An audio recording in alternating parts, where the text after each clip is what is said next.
Well, this is something I thought we may not see in our election, but I was kind of hoping more so than what has really started to happen. It's political divorce, where couples didn't get along with political views in the election campaign, and now they are struggling to stay together. We're going to talk about this topic. It's a serious one. Let's go. Welcome to Bakes on Things. Welcome back to Bakes on Things. I'm Chris Baker. Thanks for being here. It's a heavy topic today, but I'm a little outraged and heartbroken, folks. Here we are in 2025, fresh off of one of the most polarizing federal election campaigns Canada has ever seen, and the fallout isn't just playing out in Parliament, it's tearing couples apart at home.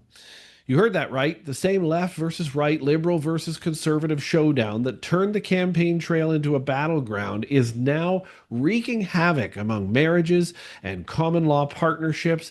Even long term relationships are being affected, including friendships. This isn't paranoia or exaggeration, it's reality, echoing what we saw in the US a few years back.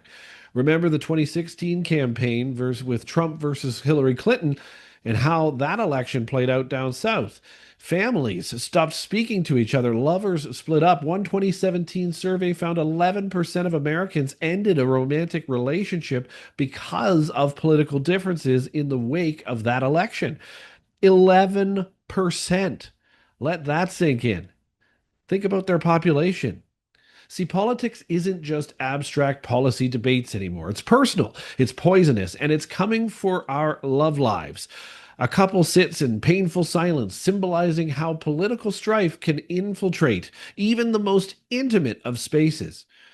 Polarization at home is happening, and it's kind of scary when you think about it. This 2025 Canadian election left scars that go well beyond bruised egos on election night. It divided households. Couples that once laughed together are now glaring at each other across the dinner table, seeing a stranger where their partner used to be. Why? Because political rifts have a way of becoming deeply personal. It's one thing to disagree on tax policy or how to season the chili, I should say. It's another when your partner's vote feels like a betrayal of your core values. People start seeing these political differences as one of basic morality, core values, and character, something so fundamental that it can no longer be overlooked in your relationship. And that's a scary fact. But think about it. If you believe the party your spouse supports is dangerous or cruel, how do you separate that from who they are? Many can't. And fights erupt over mask mandates, climate change, human rights, you name it. Bill C-69, and they're not polite debates. We've seen some heated stuff. They turn into battles for the soul of the relationship. The political climate has infiltrated our most intimate spaces now, turning formerly minor disagreements into full blown battlegrounds at the dinner table. We even saw TikToks where people were celebrating canceling out their spouse's vote when they went to vote. Couples are bickering over what news channel to watch, what facts to believe, even whether to put an election sign on the lawn and whose. What used to be agree to disagree is now, how can you possibly think that? Let's be real. Polarization is insanely powerful these days. Therapists and counselors have been warning that each election cycle, the divide cuts even deeper into our personal lives. And that is a detriment to anybody's marriage or relationship. A recent psychology report noted that about 30% of couples say their partner's political views are significantly different than theirs. And this often sparks arguments about literally everything in life, from which media they consume to how safe they feel voicing their opinions at home. And these aren't calm intellectual discussions either, and they're not happening by the fireplace.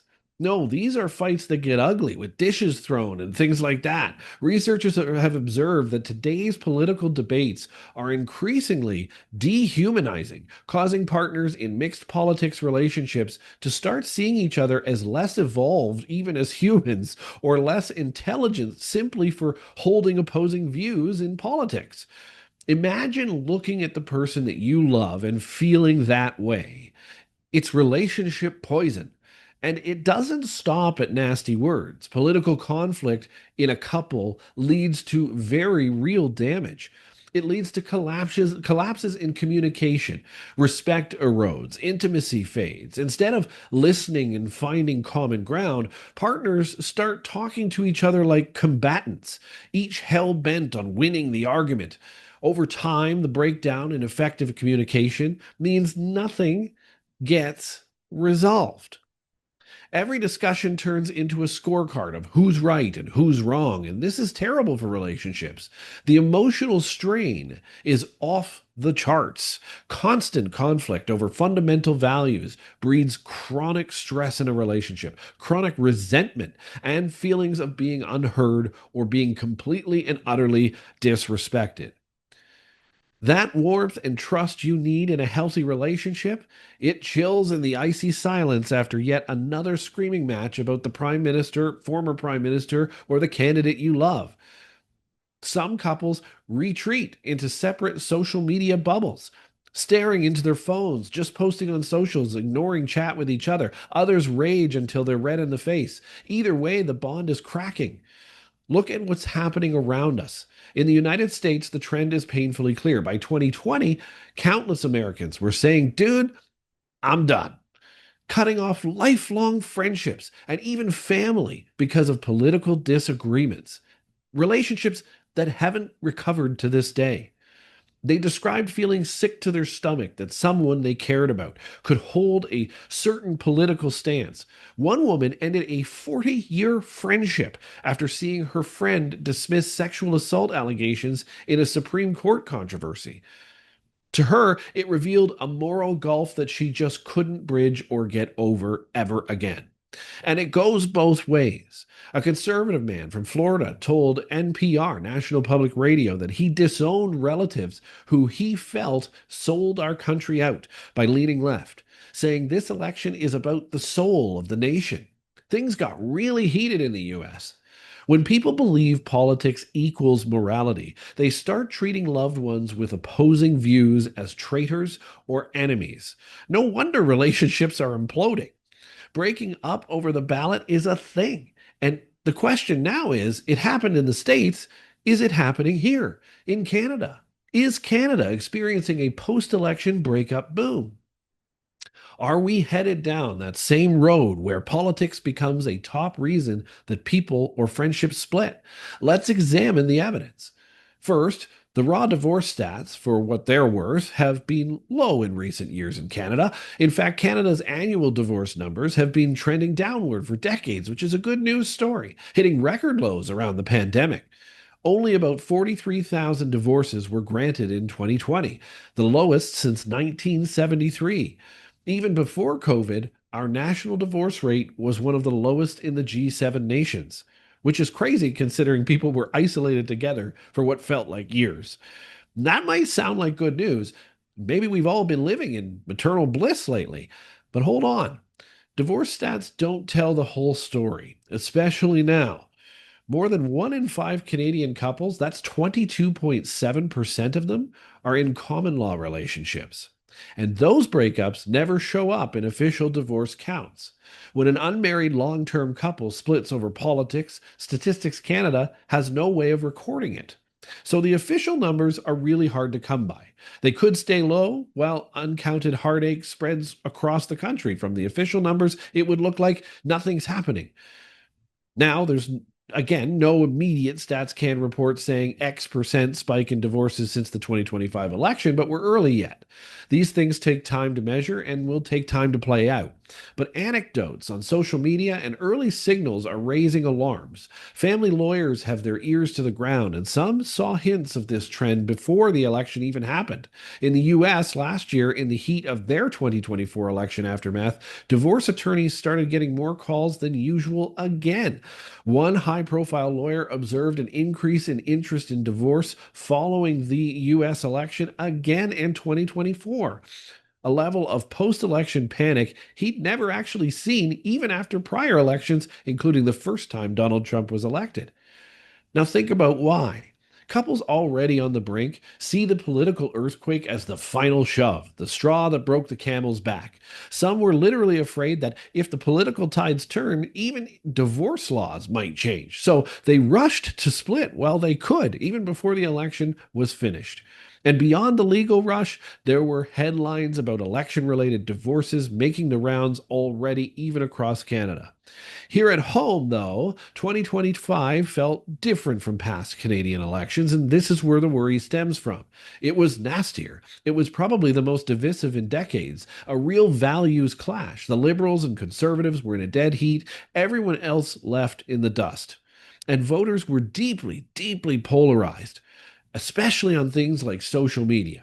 Walk into any Tim Hortons and you would hear heated arguments. Some people calling the prime minister a sellout, others calling the opposition leader a dangerous extremist with against women's rights and things that were absolutely asinine at the time. That tension, though, didn't magically evaporate when the ballots were counted. It followed people home. Social media in Canada has been boiling with Canadians saying they can't talk to their brother, their mother, or their spouse, or their cousin because they voted the other way. We've never really seen that in this country before. We're a polite country in public, but behind closed doors, lots of Canadians are having the ugliest fights of their lives right now over politics. Is political division becoming a major cause of breakups here? Because it sure is starting to look like it. Traditionally, the big reasons for divorce were things like financial stress. Money fights always top the list at around 68% of all divorces. And infidelity, of course, follows second after that. But irreconcilable differences, I got it, has always been a catch all. And guess what fits into that today? Clashing political worldviews. A national poll in 2014, back when our partisan divide was a little gentler, showed about 36% of divorcing Canadians cited general family disagreements as a key cause of their divorce and separation. Now, in 2025, family disagreements increasingly mean political disagreements, whether it's about pandemic policies from the past, carbon taxes, or social justice issues that we're seeing today. Therapists say they're seeing more couples whose core conflict boils down to ideology. One client feels their partner's beliefs on, say, climate change or vaccination are morally unacceptable, while the other feels judged and vilified. We don't have a neat statistic for how many marriages actually died due to the election of 2025 because we're only a month in. At least not yet, we don't have those things, but all the other ingredients spike in separations are here. Political animosity is off the charts. People are drawing those moral red lines in the sand. If the US is any indication, we should be very concerned. After the shock of 2016, America saw a surge in broken relationships. Not only did that 11% admit to breaking up over politics, but surveys also found nearly 1 in 5 Americans stopped talking to a friend, family member, cousin, long distance family member, whomever, over the 2016 election. There you go. The bitter political divide caused decades long relationships to cave under the pressure. So, are we really so different in Canada? Canadians like to think we're more low key, but the emotions here ran just as high during that election, and they run just as strong. When one spouse spent months shouting Trudeau must go and then Carney, and the other put up a lawn sign for the Conservative Party, you can bet there were nights they slept in separate rooms. Let's also consider the Canadian political sphere's unique strain on relationships. Politics has a nasty rep for running marriages even among the politicians. Here's a fun fact: up to 85% of Canadian members of parliament have experienced a divorce. Yes, 85% of them. According to one MP's claim and a Library of Parliament study, the job basically wrecks families. And while most of us aren't MPs, the stress cascades down. The high conflict atmosphere, 90-hour work weeks on the Hill, or for regular folks, 90 comment flame wars on Facebook is toxic to their love. If our elected leaders' marriages are falling apart left and right due to political life, should we be surprised that ordinary couples across the country who let political rage infest their home are also splitting at the seams? It's love versus hate. And let's take a breath here. It's been a long episode so far of some negativity, and this has been heavy. We've painted a picture of doom, a nation of lovers turned into enemies over red versus blue, left versus right, but it doesn't have to end this way for you and your partner. Let's talk about if you're experiencing it but aren't at divorce yet. If you're hearing this and thinking, geez, that's us, that's our house after this election, and I don't want to lose what we have, then let's listen to the rest of this episode because experts have weighed in with solid advice on how to navigate this minefield. It is possible to love someone who votes differently than you, to argue and not annihilate each other. Couples can and do survive these political cage matches. And it takes work. It takes humility, communication, and a hell of a lot of respect. In fact, most couples avoid this dilemma in the first place by seeking partners with similar views. One study found that only about 23% of couples are actually politically mixed on party affiliation. Birds of a feather really do seem to flock together in Canada. Maybe it's geese, I don't know. And those who are aligned politically tend to report happier relationships than mixed politics couples. But life isn't that simple. We know that. Plenty of people end up in falling in love across the political divide. And if that's you, or if a once placid relationship has recently been set on fire by political events, many people switched their political views in this election. You need to decide then, do we tackle this or do we let it tear us apart? I'm going to channel some passionate pleas and expert backed tips here. This is the part of this episode where I get loud, but also practical. Because damn it, I don't want to see more families broken up and more kids caught in the crossfire of election aftermath. Like, come on, let's all calm down here. If we're going to shout, let's shout about saving our relationships. I've got a list of concrete steps that we've drawn from experts that I'm going to share with you today. It's from psychologists, marriage counselors, and couples who've been through the fire on how to beat the political divide before it beats you. This isn't touchy-feely gobbledygook. I don't want you to think that. These are real strategies, some of them painfully common sense, but in the heat of an argument, we all forget common sense, don't we? You can disagree with your partner without destroying your actual bond, but you have to be intentional about it. Here's how. We can heal the divide with 8 actionable steps that have been suggested by experts across the world to help couples to survive political differences. First, remember what and who really matters. Before politics blew up, you loved this person for who they are. So focus on their day-to-day character, not their vote. Marriage therapist Jean Safer, who herself has been happily married to her political opposite for decades, advises zeroing in on your partner's kindness, loyalty, and actions in everyday life, rather than the political slogans that they may spout at the dinner table. Ask yourself, would they support me if I were ill? Are they a good parent? Are they a good friend? If the answer is still yes to all of those questions, then maybe you're not a monster, and they're not a monster either. Just because they check a different box on the ballot doesn't make them one. Don't let a lawn sign overshadow the human you have come to know and love. Drop the urge to win as well, or drop the urge to convert. And this is crucial. Stop trying to fix your partner's politics. It's not going to work anyway. Your home is a relationship, not a debate stage. Research shows that the worst rifts happen when we try to control or rewrite our partner's political opinions instead of learning to coexist with differences. And here's a news flash. You are not their professor or their parent. Lecturing, eye rolling, and moralizing will only breed defensiveness among the other person anyway and cause more conflict. As Safer put it, many political fights in these couples aren't truly about ideology, they're power struggles, where each person is compulsively trying to change the other person's mind. Don't do that. Don't go there. Embrace the fact that you two won't agree on everything. You're not supposed to. You can still have a life together without being ideological clones. So next time you're tempted to say, "How could you believe that?" Let me set you straight. Take a step back. Resist the temptation to politicize or proselytize, and no one wins if you're doing that. No one wins if winning means your partner feels belittled or bullied. Set boundaries on political combat. You need to protect your relationship space. That might mean agreeing on some ground rules first. For example, limit the time and space for political discussions. Don't let every dinner date devolve into an argument about the election. Some couples literally schedule when they talk politics, and it's usually on a Sunday morning coffee or something to that effect.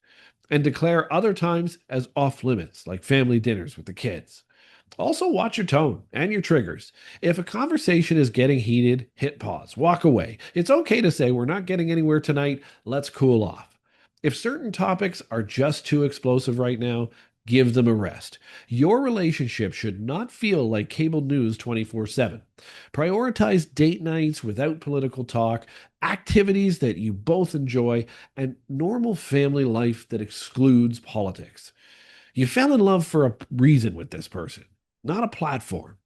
Reclaim some apolitical quality time to remember that. Practice the art of compromise and empathy. This isn't a platitude, it's relationship survival 101, backed by experts. You have to give a little to get a little. Listen, genuinely listen to them, to why your partner feels the way they do. You don't have to agree, but try to understand their fears, their values, and experiences that shaped those beliefs in the first place. Maybe your husband's stance on economic policy comes from the hardship his family faced when he was a kid. Or your wife's passion on social issues comes from someone she loves that's getting hurt. When you identify the human story behind the stance, it's easier to find compassion.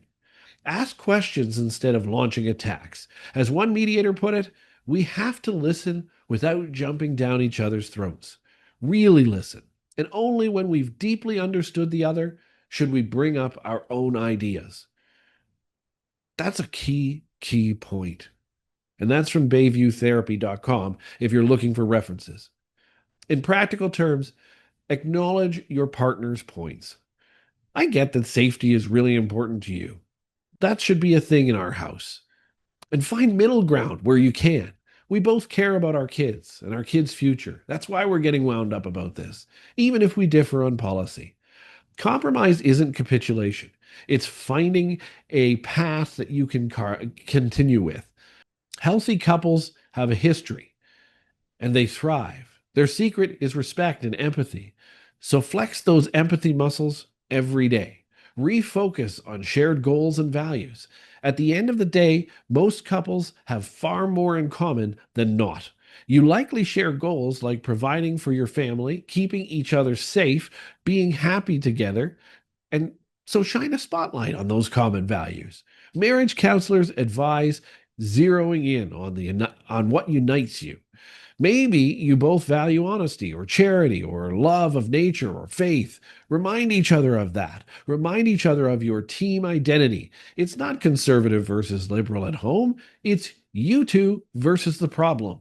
If political debates are framing your spouse as the enemy, actively flip that script. You are partners. Even if you pull different levers in the voting booth, emphasize statements like, "We both want what's best for our community. We just have different ideas about how to get there." Find projects you do agree on, volunteer together, support a local cause you both cherish. By working side by side on something positive, you reinforce that you're on the same side overall. Focus on the 90% of life you do agree on, not the 10% that C-SPAN would or CBC would have you fighting over. Respect each other's differences openly and lightly. You're not just lovers, you're also two citizens with minds of your own. Show some basic respect for each other's right to think differently. It's entirely possible to say, "I don't share your view, but I respect that you have your perspective." And then mean it. Relationship experts stress that couples who endure are those who handle differences with a bit of grace, maybe even humor.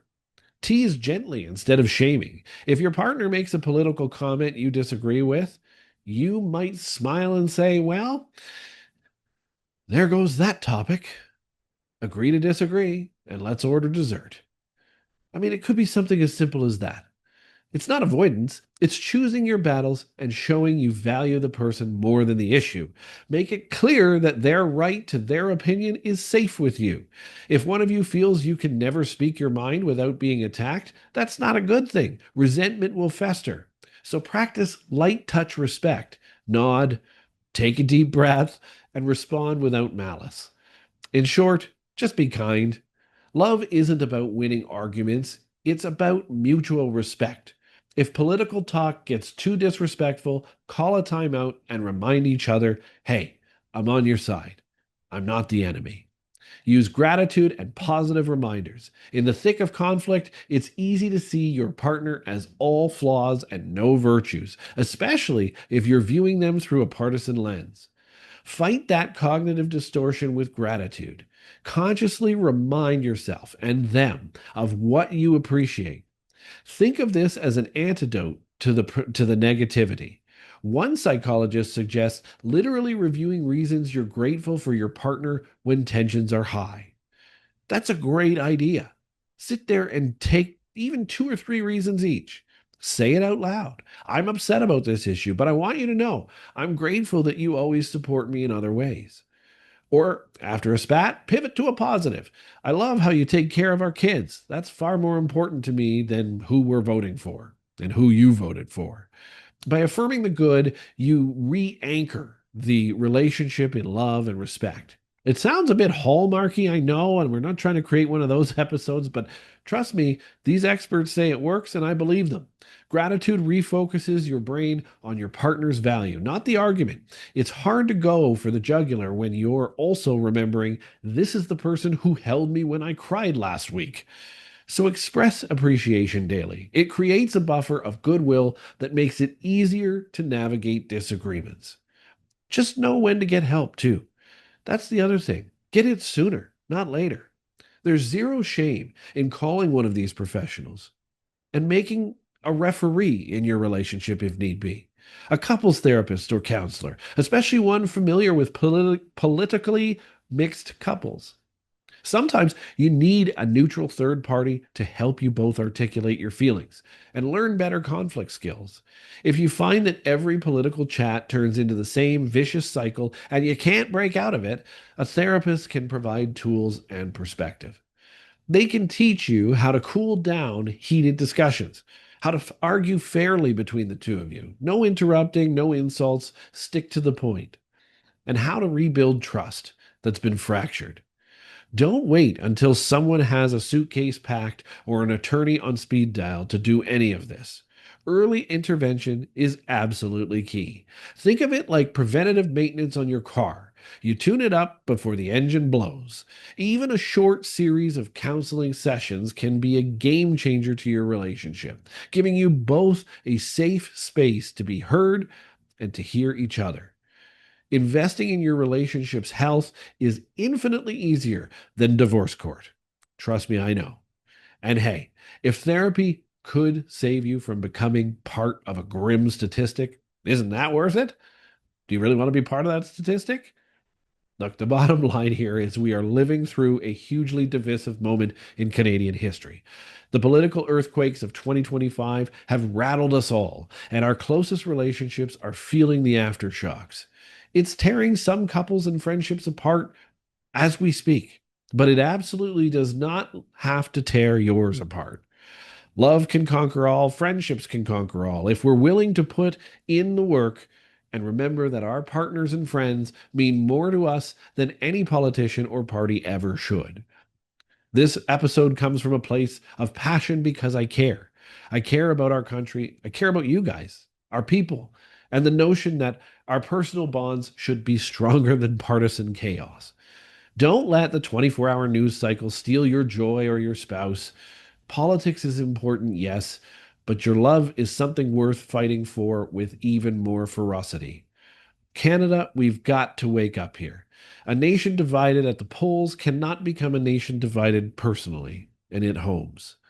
We've seen the warning signs from our neighbors to the south, and we know the poison of polarization and how it can seep into our bedrooms and our living rooms and our kitchens and our dining rooms if we let it.